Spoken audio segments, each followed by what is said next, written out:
Hello and good morning. I thought you might like to join me making an arrangement that's going to dry in the vase. Dried flowers are very popular, and I have lots and lots of things in the garden at the moment which look great as they are fresh, but if I make an arrangement with them fresh, I can just leave it and it can be there for weeks or longer and it will slowly dry and become a dried arrangement, although everything is going to start off fresh. So I've got loads of bits and pieces. I'll introduce you to the ingredients as I go along. I've got a lovely vase. It is an old French bit of stoneware for putting something to be preserved in, and the top layer would have been a thick layer of fat. So you could have made, beans and sausages, a cassoulet in here, and put a couple of inches of fat on the top and then kept it in the larder for the winter. But we're going to use it to make an arrangement. I have got a little bit of water in here. This is porous, this piece of this vase, vessel.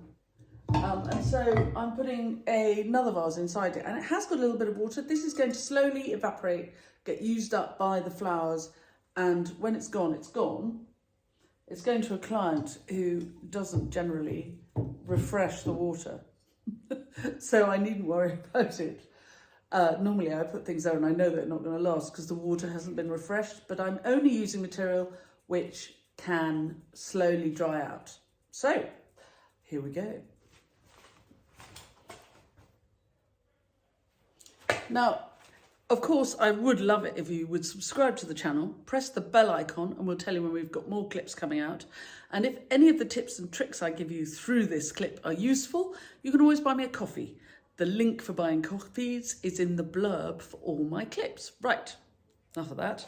Let's start with this sedum, which is just coming out. It's quite green, but still, you can see there's a little pink there, much beloved of bees in the garden. And I am going to strip every single last bit of foliage. I don't want anything rotting in the water and making the water smell. And I'm going to start by putting 5 stems of sedum into my little vase. 1, 2, 3. Whoops. I'm still here. This is why I don't do arrangements so that you watch me do them, because I think it's so boring. But anyway, sometimes people ask for them, so I thought I'd do it today.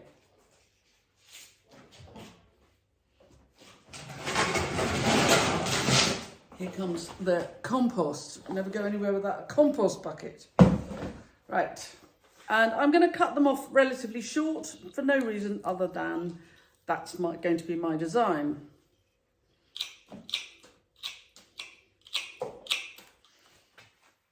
I don't want this to be an enormous design.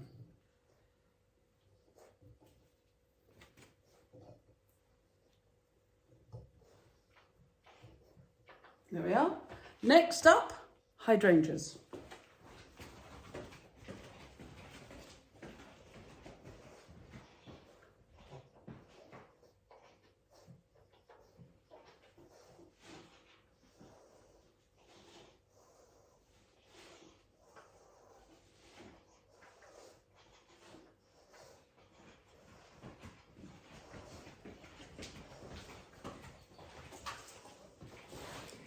This is good old Paniculata Limelight, and again I'm taking all of the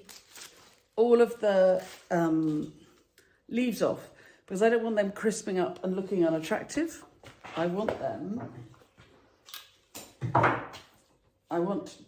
want the hydrangea to slowly dry out. I'm going to turn this off. It's going to be very boring if you watch the whole thing. Anyway, you'll see it again when I put the hydrangeas in. This white verbena will dry nicely just in the vase like this. I've taken off all the leaves because otherwise they will be wilty, but I think that's very attractive. Bit of green, bit of white, happy days. I love this. This has been cut quite heavily this summer.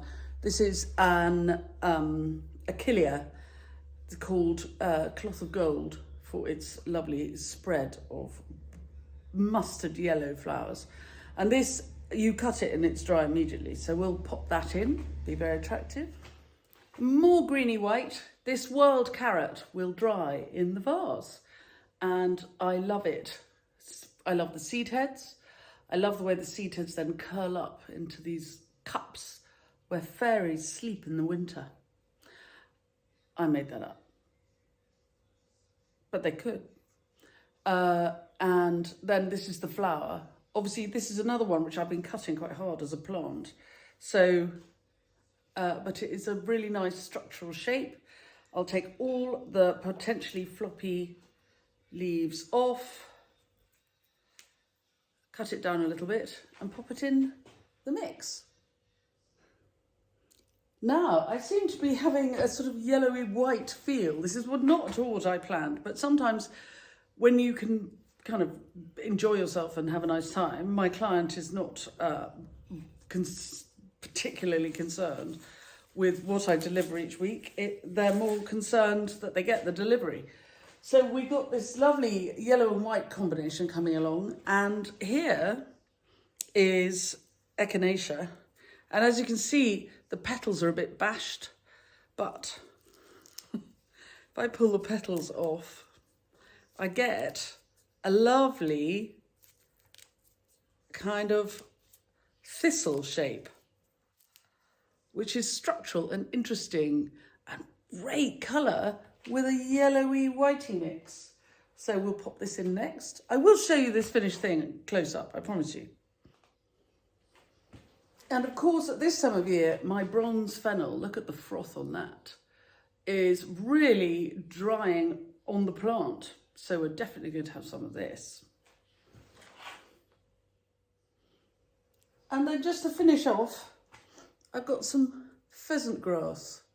You might remember me using this, the grasses, the leaves of it, in arrangements in the spring to back up tulips, because the grass itself is an amazing rusty colour in the spring, holds its colour really nicely through the winter, so it's useful. But here it is flowering, and it's just very, very feathery and light. And so I'm going to pop a little bit of this into this arrangement, and I'll show it to you when I've finished. Now, if you're going to use very, very fine grass like this, if you put the stems in individually, it can get completely lost and it just looks, it sort of disappears. So what I've done is I've made a bunch of it, and it's going to go in as one bunch, like a feather in a cap. And there we have a lovely mix of pretty much dry flower. Quick interruption, that was Mum on the phone. She's had her cast off and is allowed to put weight on her foot. Hooray! Anyway, back to the matter in hand. Sorry, that's just for anyone who's interested in the fact that Mum broke her ankle earlier this summer, and it's been really, really thrilling. Anyway, back to the matter in hand. So it's a really simple mix of pheasant grass, verbena, sedum, hydrangea, bronze fennel, wild carrot, and these are Echinacea.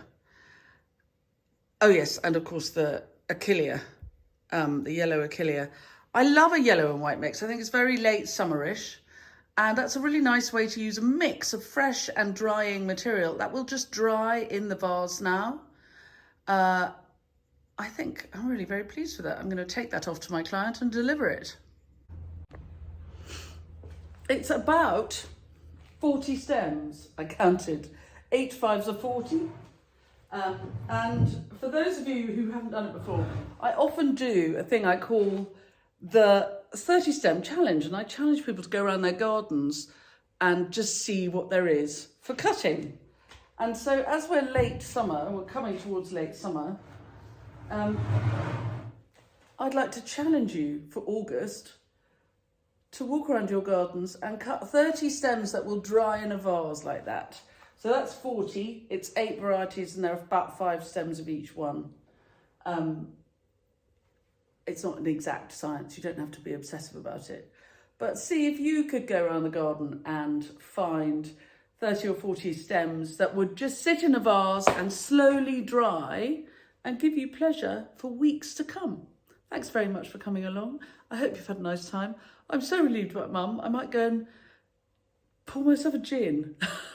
Anyway, please subscribe to the channel.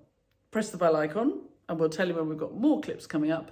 And if any of the tips and tricks I've given you during this session are useful, then you can always buy me a coffee. The link for buying coffees is in the blurb to all my clips. Thanks very much, and I will see you soon. Bye bye.